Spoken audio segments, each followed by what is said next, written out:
안녕하세요. 위니팩입니다. 두 번째로는 도시 이동을 하면서 들게 된 비용에 대한 이야기입니다. 이미 캐나다에 정착했는데 도시 이동하는데 뭐 얼마나 들겠어? 라고 생각하시는 분들도 있으실 텐데요. 땅의 크기가 세계 2위예요, 캐나다가. 근데 인구는 한국보다도 훨씬 작은 3천만 정도입니다. 그렇다 보니까 큰 도시가 생성이 돼 있는 곳이 멀리 떨어져 있어요. 사실 이제 토론토에서 동부 쪽은 그나마 조금 제법 가깝게 연결이 돼 있지만 토론토와 위니펙은 비행기로만 2시간이 걸려요. 차로 이동을 하면 24시간이 걸린다고 구글 앱에서 얘기를 하더라고요. 그렇다 보니까 도시 이동을 할 때 생각보다 비용이 만만치 않게 들어가요.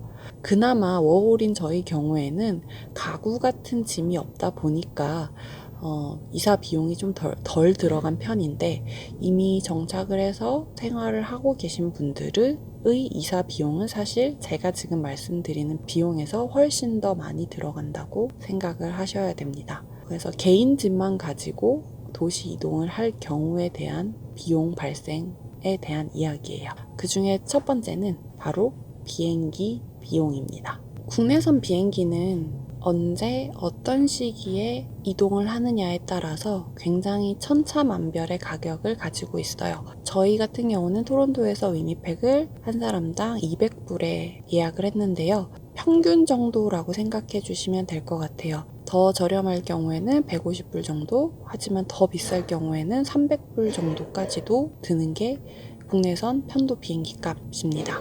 하지만 여기서 끝나지 않죠. 국내선 비행기는 캐리온을 하는 화물까지만 무료입니다.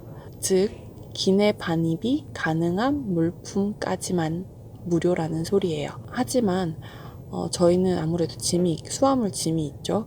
그래서 수화물 짐을 붙이기 위해서는 별도의 비용을 내야 되는데요. 저희가 사용했던 에어 캐나다 기준으로는 수화물 추가 비용이 2개는 60불, 그리고 3개를 추가할 때는 160불이었어요.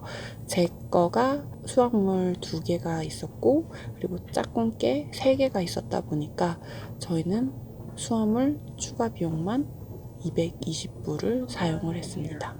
사실상 비행기 값만 둘이서 620불이 들었고요. 혼자서 이동을 한다고 하더라도 평균적으로 한 300불 정도 든다고 생각을 하셔야 될 거예요.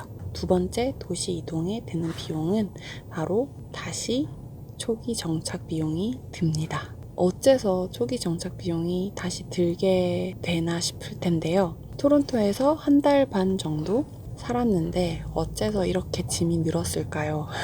수화물을 늘릴 수가 없었기 때문에 가급적이면 무겁고 저렴한 애들부터 버리기 시작했어요. 샴푸, 린스는 무게를 굳이 들이면서까지 수화물 하나를 더 붙이는 거에 대해서는 싼 애들이었기 때문에 역시나 버리고 왔고요. 딸기잼이라든지 쌀이라든지 이런 건 역시나 위니펙에서도 다시 재구입이 가능했기 때문에 주인집 언니에게 드리고 왔습니다. 그래서 이런 것들을 다 두고 왔기 때문에 사실상 토론토에 처음 도착했을 때처럼의 초기 비용이 들게 되더라고요. 그래서 위니펙 도착을 했을 때 새마음 새뜻이라고 이렇게 마음을 진정시키며 울며 겨자 먹기로 한 달 반 전에 샀던 초기 물품들, 생필품들을 구입을 했는데요. 이번에는 2인이죠. 거기다가 식기구들, 후라이팬이나 냄비들이 역시나 사야 됐었기 때문에 훨씬 더 초기 정착 비용이 많이 들어가더라고요. 그래서 처음 도착을 해서 일주일간 마트나 캐네디안 타이어, 샤퍼스 등에서 구입한 생필품 가격만 314불이었어요.